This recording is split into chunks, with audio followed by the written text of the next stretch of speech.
Mengapa bumi bulat? Bagaimana bumi tercipta? Bagaimana lahirnya manusia?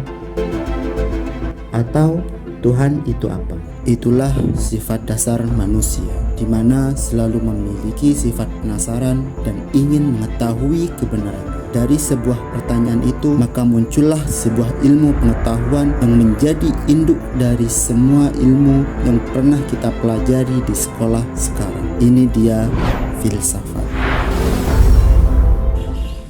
Saya Nurul Hamidi. Di video ini saya akan membahas mengenai filosofi atau filsafat.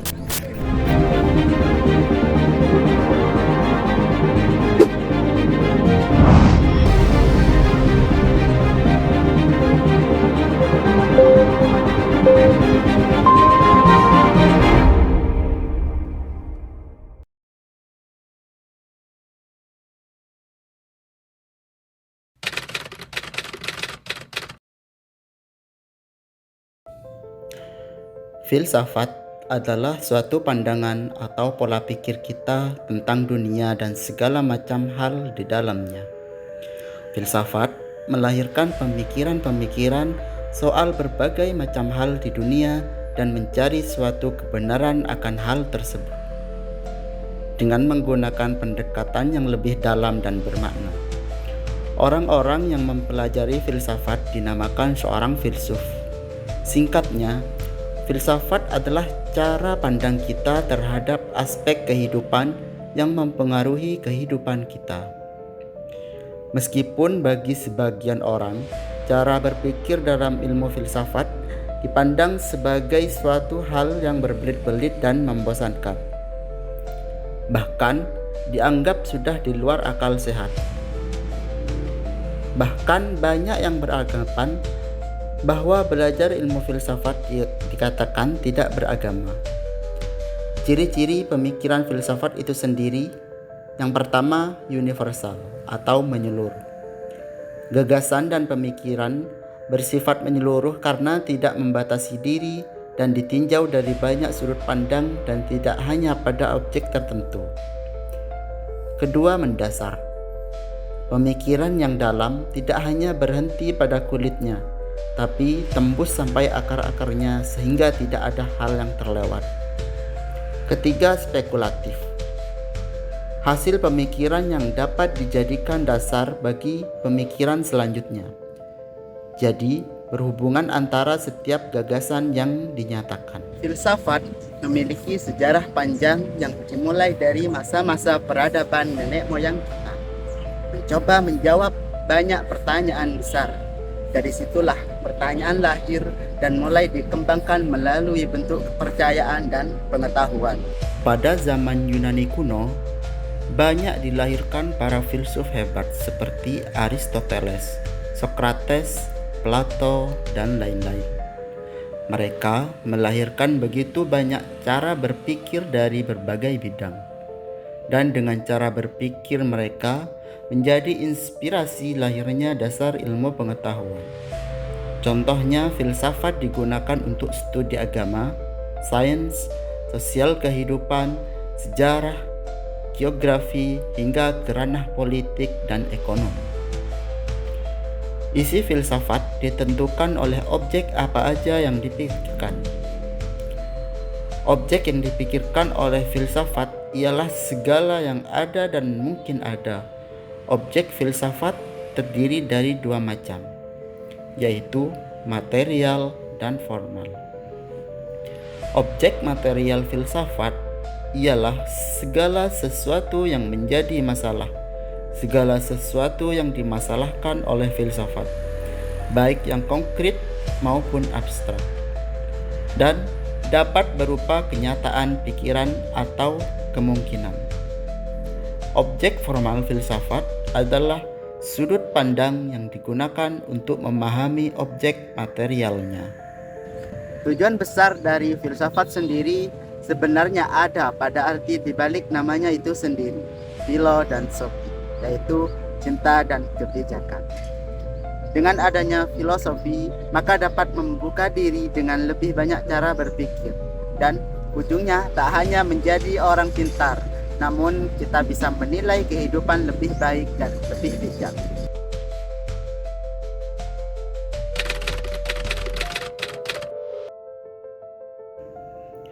Filsafat, ilmu, dan agama memiliki hubungan yang erat dan berkesinambungan. Meskipun cara mereka mencari kebenarannya berbeda, maka sudah jelas di sini bahwa filsafat menggunakan akal budi atau rasio untuk menemukan kebenaran secara menyeluruh, mendalam, dan universal. Ilmu pengetahuan mencari kebenaran melalui penelitian, percobaan, dan pengalaman. Agama mendapatkan kebenaran melalui wahyu atau kitab suci yang merupakan firman Tuhan. Titik singgung antara filsafat, ilmu, dan agama adalah tujuannya yang sama, yaitu mencari kebenaran. Namun, cara yang digunakan untuk mencari kebenaran itu berbeda-beda.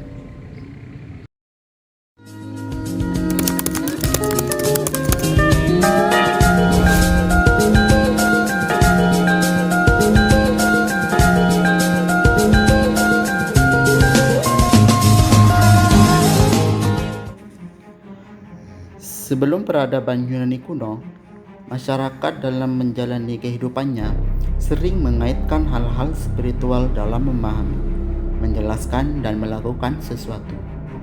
Misal mempercayai fenomena alam gempa bumi bukanlah suatu kejadian biasa, melainkan perbuatan dari penguasa atau dewa bumi yang sedang menggoyangkan kepalanya, sehingga terjadi getaran.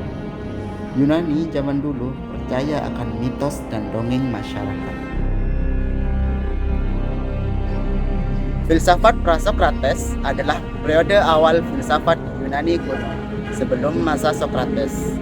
Para filsuf pada periode ini menggunakan penalaran rasional dan observasi alam untuk mengeksplorasi konsep dan pertanyaan fundamental tentang alam semesta, keberadaan, dan manusia. Filsafat sebelumnya masih berupa mitologi yang dipercayai oleh bangsa Yunani. Hingga Thales mengkaji asal-usul alam. Ia percaya bahwa alam berasal dari air, karena unsur terpenting bagi manusia adalah air. Mempertanyakan alam ini terbuat dari bahan apa. Kata Thales, dari air. Semua berasal dari air dan kembali ke air. Heraklitus menganggap segala sesuatu yang ada di alam semesta ini merupakan hal-hal yang berlawanan seperti ada siang, ada malam, dan sebagainya. Itulah yang disebut Prasokrates, filsafat alam. Filsafat yang mempertanyakan tentang objek alam ini terbuat dari apa.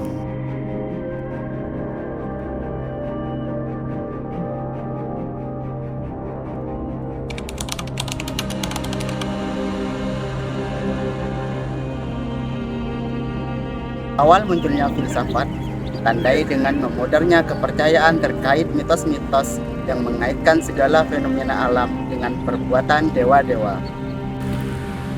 Kemudian muncullah orang-orang yang menentang hal yang demikian dengan menggunakan akal pikiran dengan mengedepankan rasional.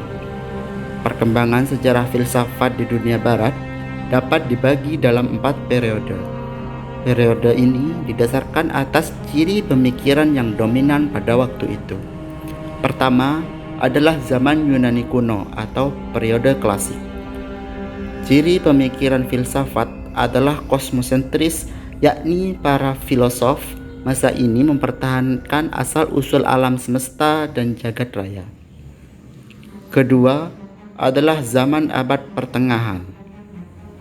Ciri pemikiran abad ini teosentris, yakni para filosof pada masa ini memakai pemikiran filsafat untuk memperkuat dogma-dogma agama Kristiani.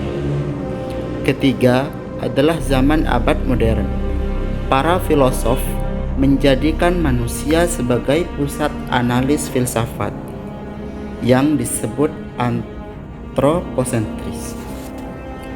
Keempat adalah zaman abad kontemporer. Ciri pokok pemikiran zaman ini ialah logosentris. Artinya, teks menjadi tema sentral pada diskusi para filosof.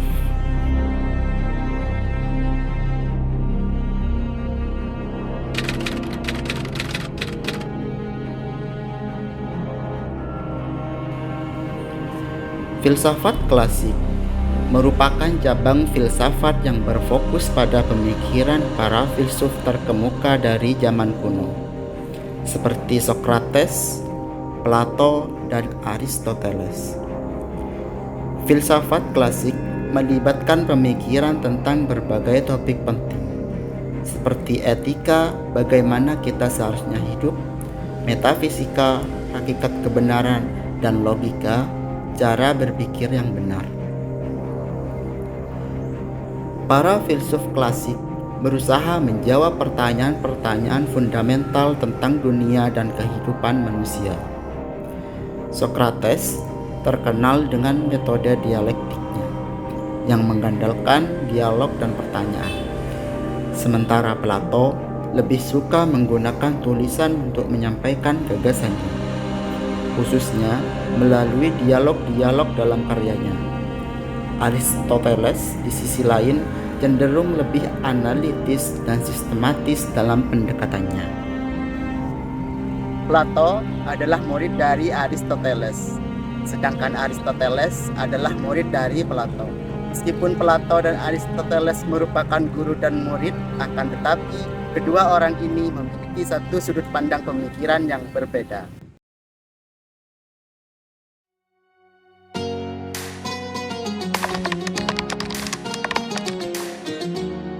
Jika kita berbicara tentang sejarah lahirnya filsafat di dunia Islam, tentunya tidak lepas dari tradisi filsafat di tanah Yunani. Mengapa? Karena lahirnya filsafat di dunia Islam merupakan transmisi dari tradisi filsafat yang sudah ada 500 tahun sebelum Masehi di Yunani. Dan kita tahu bahwa Yunani adalah sebuah tanah kebudayaan yang melahirkan banyak sekali filsuf, cendekiawan, ilmuwan, dan merupakan kebudayaan yang sangat kental dialektika, intelektual, dan rasionalitas. Sehingga tentunya banyak sekali melahirkan filsuf-filsuf sebelum Sokrates yang pengaruhnya dibawa hingga ke Arab. Jadi, munculnya filsafat Islam dipengaruhi oleh penerjemahan karya-karya filosofis Yunani ke dalam bahasa Arab. Para filosof Muslim seperti Al-Kindi, Al-Farabi, dan Ibnu Sina mensintesis konsep filsafat Yunani dengan teologi dan metafisika Islam. Filsafat Islam merupakan filsafat yang berorientasi pada Al-Quran, mencari setiap jawaban tentang permasalahan kehidupan berdasarkan wahyu Allah Subhanahu wa Ta'ala. Filsafat Islam sendiri adalah filsafat yang diterapkan berdasarkan ajaran serta hukum yang berlaku dalam agama Islam. Objek filsafat Islam adalah segala hal yang terkait dengan keislaman, seperti alam semesta, jiwa, wahyu, ketuhanan, kenabian, masalah ibadah, muamalah, dan masalah akhlak atau tasawuf. Banyak pandangan-pandangan tentang alam semesta menurut beberapa para ahli dan filsuf. Allah juga telah banyak menerangkannya di kitab Al-Quran. Namun, terjadinya alam semesta hanya Allah Subhanahu wa Ta'ala yang tahu.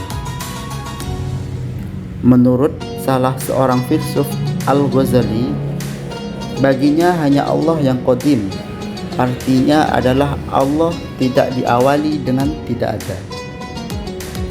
Maka syahadat dalam teologi Islam adalah la qadima illallah, tidak ada yang qadim selain Allah. Adanya alam diawali dengan tidak ada sehingga alam tidak qadim. Karena adanya alam diciptakan oleh Allah. Berdasarkan deskripsi tersebut, Al-Ghazali menampilkan sebuah koreksi yang berlandaskan pada Al-Quran. Di antaranya surat Asy-Syu'ara ayat 29 yang artinya, dan di antara tanda-tanda kebesarannya langit dan bumi dan makhluk-makhluk yang melata yang Dia sebarkan keduanya, dan Dia Maha Kuasa mengumpulkan semuanya apabila Dia kehendaki. Surat Az-Zumar ayat 62 yang artinya, Allah pencipta segala sesuatu dan Dia Maha pemelihara atas segala sesuatu. Surat Al-Hasyr ayat 24 yang artinya, Dialah Allah yang menciptakan, yang mengadakan, yang membentuk rupa. Dia memiliki nama-nama yang indah. Apa yang di langit dan di bumi bertasbih kepadanya. Dan Dialah Maha Perkasa, Maha Bijaksana. Adanya alam adalah hasil dari iradat Tuhan. Karena sifat iradat dalam pandangan Al-Ghazali adalah sifat yang mutlak ada pada Tuhan. Dengan kata lain, Tuhan memiliki kehendak dengan kebebasan yang tidak terbatas. Demikian yang dapat saya sampaikan atas pertanyaan soal-soal di atas. Kurang lebihnya mohon maaf. Wassalamualaikum warahmatullahi wabarakatuh.